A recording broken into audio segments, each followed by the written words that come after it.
respon ibu saya waktu itu ketika saya mau pulang ke Palu tapi saya bilang bahwa saya sudah masuk Islam, responnya udah, saya udah paham nih pasti ibu saya nangis. Saya nggak terlalu banyak ngomong di situ. Bapak saya langsung panggil saya untuk bicara empat mata. Saya ditanya, kenapa kok kayak begitu? Kenapa pilihanmu seperti itu? Kenapa kamu mau bikin malu keluarga?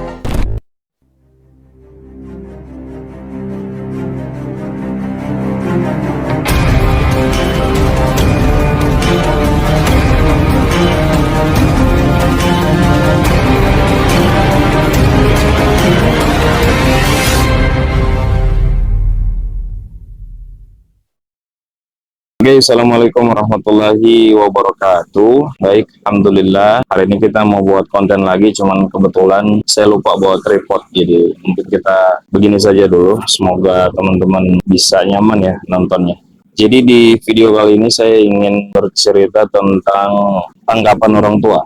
Tanggapan orang tua setelah saya memeluk Islam itu seperti apa dan bagaimana prosesnya sampai orang tua itu bisa mulai menerima dan mengerti pilihan yang saya pilih. Jadi balik ke cerita awal ya, ketika selesai syahadat, kemudian kita komunikasi sama Jeffrey Gunawan, Ketua Mualaf Center Palu waktu itu. Ya, jadi karena saya udah yakin bahwa Mualaf Center insya Allah dan teman-teman muslim lainnya akan membantu saya apabila di kemudian hari saya ada konflik dengan orang tua. Jadi udah mode pasrah gitu kan. Cuman untuk langsung mau sampaikan sama orang tua itu masih belum belum berani gitu. Cuman kalau emang suatu saat nanti akan ketahuan, ya udah diberanikan saja gitu kan. Seiring berjalannya waktu, saya ikut gabung dengan tim Mualaf Center Palu waktu itu 2019, ikut gabung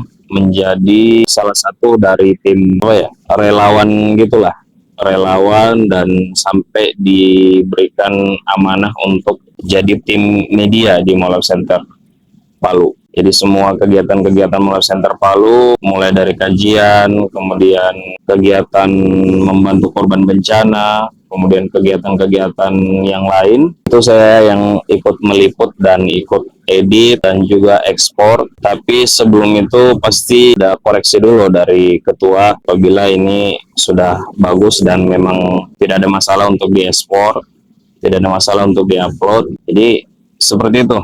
Sering berjalannya waktu, saya jadi tim media. Biasanya sih setiap minggu saya pasti pulang tuh. Saya pasti pulang ke Pasangkayu. Jadi di Pasangkayu, Sulawesi Barat itu, disitulah orang tua saya. Jadi setiap minggu saya pulang hari Sabtu, kemudian hari Minggu sorenya saya balik lagi ke Palu karena mau lanjut kuliah lagi kan, masuk hari Senin, kemudian ikut lagi organisasi, seperti itu. Terus langsung selama kurang lebih 1 bulan. Setiap pulang ke rumah saya harus sembunyi-sembunyi untuk sholat. Jadi di kebun saya itu ada tempat-tempat yang agak rata, cari posisi yang menghadap kiblat, kemudian saya bawa handuk, bawa sarung, bawa baju yang bersih. Biasanya sih alasan kalau mau sholat itu ya paling kalau udah mau deket-deket maghrib, karena kebetulan WC dan kamar mandi itu agak jauh dari rumah. Agak jauh, jadi dia itu kayak rumah saya itu di gunung kemudian di bawahnya itu, di bawah gunung itu agak tertutup sama pohon-pohon sawit lah, ada aliran sungai. Nah di situ bagus mata airnya, jadi kita mandi di situ. Dan kebetulan juga di situ berseberangan dengan kebun saya, jadi saya sholat di situ di kebun itu. Kalau maghrib kan nggak terlalu jauh tuh sama sholat isya, jadi sambil tunggu sholat isya juga saya kadang-kadang juga sholat di situ. Nah alasan sih kalau cuma mau sholat itu paling mandi atau cari jaringan. Kebetulan di rumah juga kan agak susah jaringan gitu. Jadi kita cari jaringan itu harus ke gunung. Pengetahuannya orang tua saya kalau nggak ada di rumah itu kadang kalau waktu-waktu sholat ya, khusus waktu sholat ya, paling mereka pikir saya pergi cari jaringan gitu, nonton apa lah gitu kan. Udah seiring berjalannya waktu kayak bagaimana ya, kayak agak jenuh, agak bosan, agak risih karena kita sholat harus sembunyi-sembunyi. Dan saya kayak kepikiran mau bilang sama orang tua, tapi saya bingung bagaimana caranya. Apakah saya harus sembunyi-sembunyi lagi seperti itu kan? Ya sudah, Akhirnya saya berunding sama Kojek, sama Ustadz Ahsan, saya berunding. Waktu itu kita lagi makan di warung ya, warung dekat rumahnya beliau. Saya berunding, saya sampaikan bahwa saya masih belum belum bilang sama orang tua. Karena memang kok sarankan ketika saya sudah masuk Islam, saya harus bilang saja gitu, nggak usah takut-takut karena ya apapun masalah kedepannya pasti teman-teman yang muslim, teman-teman organisasi, Mall of Center pasti insya Allah akan bantu seperti itu. Jadi saya bilang saya masih belum berani sehingga beliau nasihati saya. Nasihatnya mungkin terkesan agak keras ya, tapi begitulah cara beliau untuk menyampaikan apa yang harusnya memang kita ketahui seperti itu. Kalau menurut saya ya.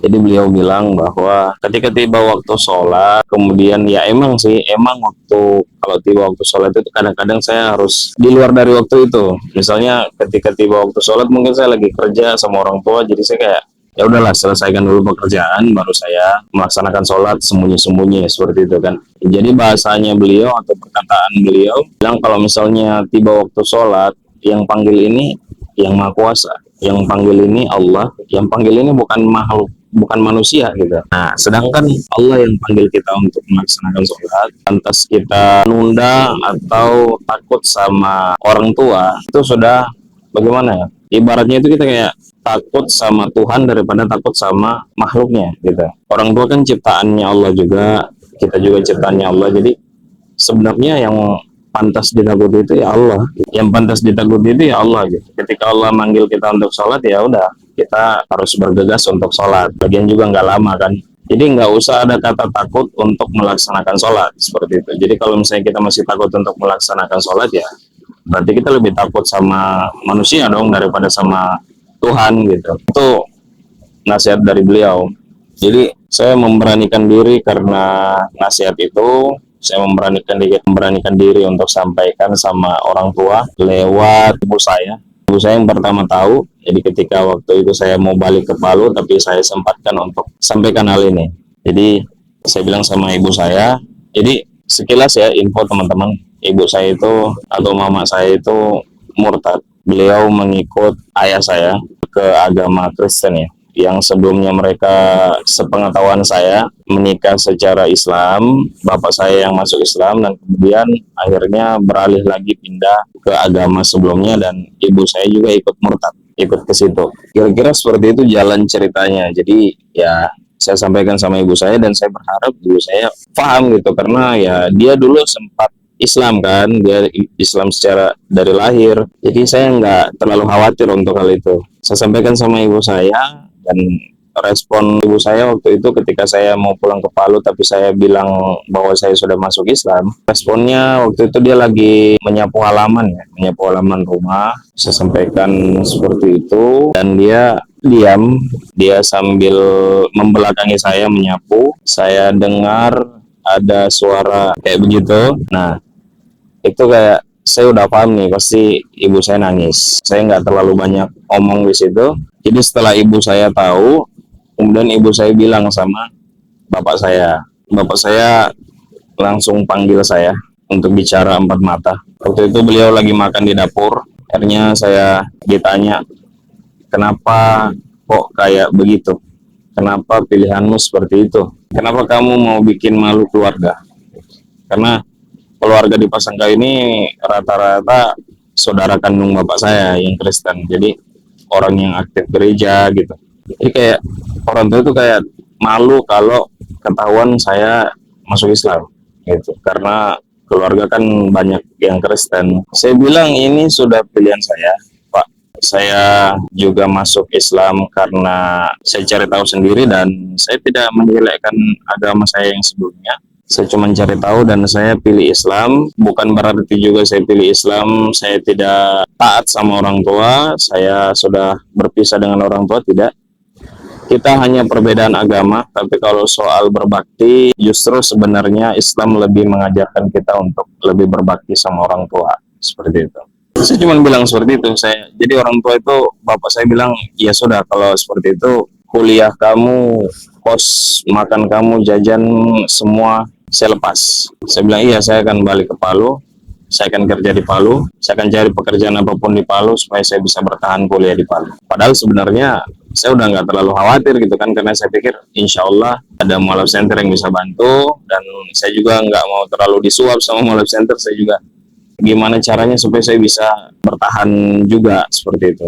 Jadi rasa khawatir untuk hidup di Palu sudah tidak terlalu besar, tidak seperti sebelumnya. Jadi saya balik ke Palu, saya cium orang tua saya, cium tangannya.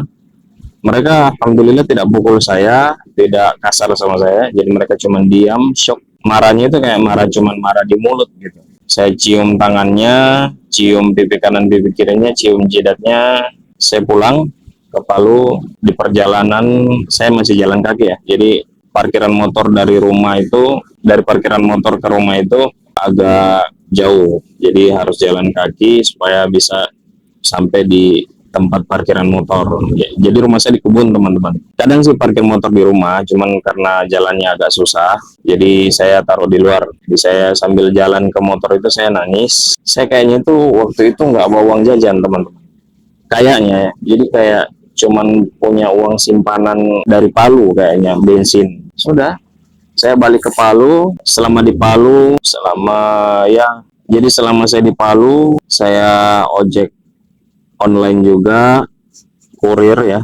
Kemudian alhamdulillah uang bulanan, uang kos, uang kuliah itu, uang jajan itu setiap bulan ada dari Mualaf Center Palu waktu itu, alhamdulillah. Dan juga beras ya. Jadi beras ada juga untuk mualaf, setiap bulannya saya ambil. Jadi itulah saya pakai untuk hidup di Palu, dan juga saya sambil kurir waktu itu. Saya juga ingin sampaikan sama donatur ya, mulai dari donatur Mualaf Center Palu yang sekarang sudah berkembang ya, dari Palu menjadi regional Provinsi Sulawesi Tengah. Semua donatur-donaturnya dan juga orang-orang yang ikut terlibat di dalamnya, orang-orang yang ikut membagikan, orang-orang yang ikut merencanakan, orang-orang yang ikut mendoakan maupun yang menginfakkan hartanya. Semuanya saya doakan semoga selalu mendapat balasan yang terbaik dari Allah, dimudahkan segala urusannya, semoga rumah tangganya, keluarganya, urusannya semuanya lancar, dimudahkan sama Allah, dan diberi balasan yang sebaik-baik balasan, baik itu balasan di dunia maupun balasan di akhirat insya Allah. Jadi selama di Palu ya sudah, saya kurir, saya hidup di sana dengan teman-teman Mualaf Center Palu. Tiba-tiba saya dapat info dari mana ya, dari keluarga mama saya yang muslim, kakek saya. Jadi kakek saya itu telepon saya pakai nomornya sepupu satu kali saya. Kakek saya telepon, dia bilang, "Kamu sudah nikah ya?" Itu pertanyaan pertama. Jadi dia tanya kalau saya sudah menikah. Saya bilang tidak, saya tidak menikah. Terus dia bilang, "Kenapa kamu masuk Islam?" gitu. Saya bilang ya karena saya cari tahu, saya belajar, saya cari tahu, dan saya pilih Islam gitu. Jadi dia bilang, "Kamu posisimu sekarang di mana?" Saya bilang, "Posisi saya sekarang di Palu." "Saya di Palu, Opa." gitu. Jadi Opa saya bilang, "Mamamu yang cerita sama saya, mamamu yang bilang sama saya kalau saya atau cucumu ya sudah masuk Islam." Sudah, harapannya orang tua sih waktu dia mengeluh sama kakek saya, sama opa saya, yaitu harapannya supaya kakek saya itu nasihati saya buat bisa kembali lagi sama orang tua, nurut lagi sama orang tua, dan mungkin alangkah baiknya mungkin nanti menikah lah baru kita masuk Islam gitu kan, nggak ada larangan kalau mau nikah baru masuk Islam. Harapannya mereka begitu mungkin ya kalau menurut saya, tapi ternyata berbalik arah.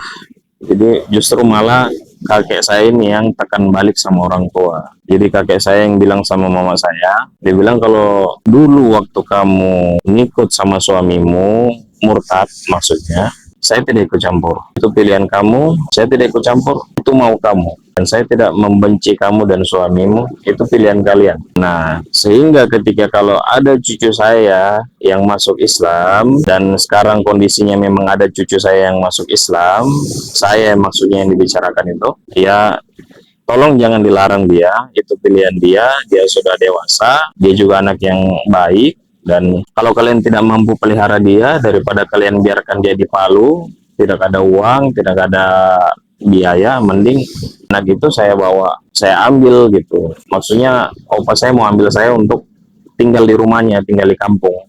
Jadi kampung di Gorontalo ya. tinggal di Gorontalo. Mendengar nasihat seperti itu, akhirnya orang tua sudah, ya alhamdulillah untuk mulai menerima karena ada teguran dari kakek saya. Jadi ditelepon lah saya, diminta untuk pulang, bantu panen sawit. Jadi memang setiap minggu kalau saya pulang atau sebulan 2 kali itu kalau saya pulang pasti kita panen sawit. Cuman karena saya udah nggak pulang-pulang, jadi ya tidak ada yang panen sawit gitu. Dan juga ini saya lupa cerita ya.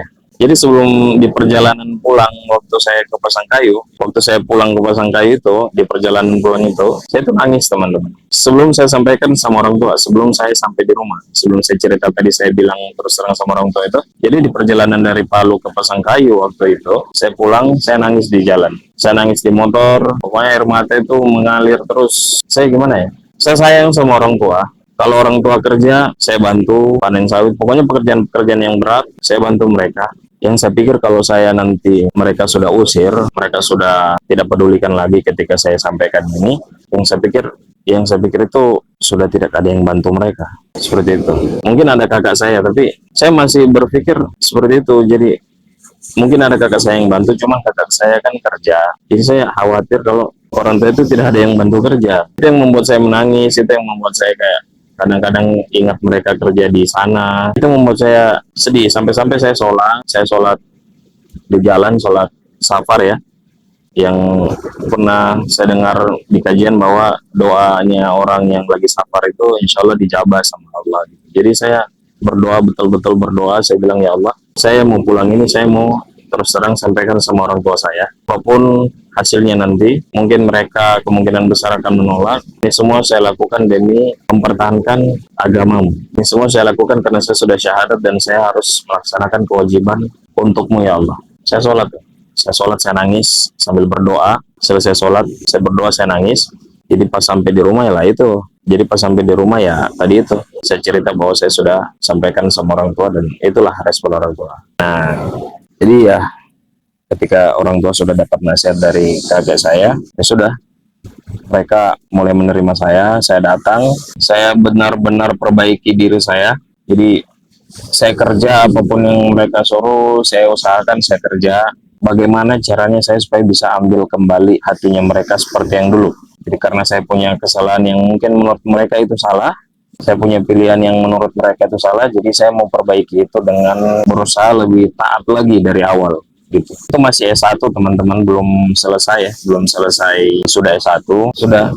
Dan kita memang dari S1 kalau perawat itu ada lagi namanya ambil profesi nurse lagi kalau nggak salah. Memang kalau mengambil profesi nurse itu agak mahal ya biayanya.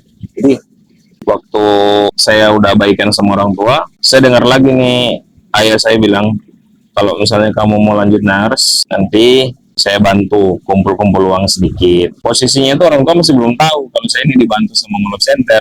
Alhamdulillah ketika mau dekat-dekat pembayaran nurse, orang tua belum punya uang yang cukup nih. Saya berunding lah sama kok kan waktu itu kalau nggak salah. Alhamdulillah juga dari Muluk Center cukup uangnya. Jadi saya sampaikan sama orang tua bahwa saya juga ada bantuan dari Muluk Center. Ya sudah, orang tua udah mulai lega, tenang. Selama saya menyelesaikan proses kuliah saya, dibantu sama Muluk Center dan kadang-kadang juga mereka kasih uang jajan orang tua saya. Sampai sekarang teman-teman, saya selesai kuliah, saya masih hidup serumah dengan orang tua dengan agama yang berbeda, masing-masing agama. Kadang-kadang waktu sholat saya harus pergi dan kadang-kadang juga saya sholat di rumah dan kadang-kadang juga saya harus jumatan di masjid. Tetangga-tetangga di sana itu sudah tahu semua saya. Tetangga-tetangga itu tahu kalau saya ingin masuk Islam dan keluarga saya Kristen. Ya nggak ada masalah sih, orang tua nggak terlalu ambil pusing itu. Keluarga-keluarga dari orang tua juga yang Kristen juga sudah tahu dan ya paling mereka cuman main-main gitu, panggil-panggil saya kayak Ustadz, Pak Ustadz gitu, Pak Haji dari keluarga bapak saya yang Kristen. Ya alhamdulillah sih nggak terlalu jadi beban lagi sampai sekarang. Jadi ya saran saya buat teman-teman yang memang sudah memberanikan diri untuk memilih Islam, jangan lupa doa, yakin sama Allah. Kita ini lagi bergantung sama Sang Pencipta. Kita ini lagi bergantung sama Yang Maha Kuasa. Jadi kita nggak usah takut karena kita lagi sama Tuhan, bukan sama orang gitu. Kalau kita sama orang mungkin ya kita nggak bisa terlalu berharap bantuan dari mereka. Tapi kalau kita sama Allah, insya Allah kita bisa untuk melalui berbagai masalah, terkhusus mualaf ya. Kalian cukup kuatkan diri kalian saja, banyakin doa sama Allah, sama ya jangan lupa kalau misalnya kalian ada kenalan mualaf center di sekitar-sekitar kalian, ya ikutlah gabung di situ. Di situ banyak manfaatnya. Alhamdulillah, mualaf center itu benar-benar bermanfaat untuk mualaf dan juga orang-orang yang muslim tapi belum banyak tahu tentang Islam. Kalau mau gabung dengan mualaf center, ya rekomendasi sih. Dan juga donaturnya Masya Allah baik-baik semua, orang-orang besar, orang-orang yang memang Allah pilih untuk bisa membantu kita-kita yang mualaf. Mungkin itu saja video kali ini teman-teman. Mohon maaf bila ada kata-kata yang salah, dan juga ini saya lagi tidak pakai tripod ya. Semoga Allah selalu mudahkan segala urusan kita, segala permasalahan kita. Demikian yang bisa saya sampaikan. Assalamualaikum warahmatullahi wabarakatuh.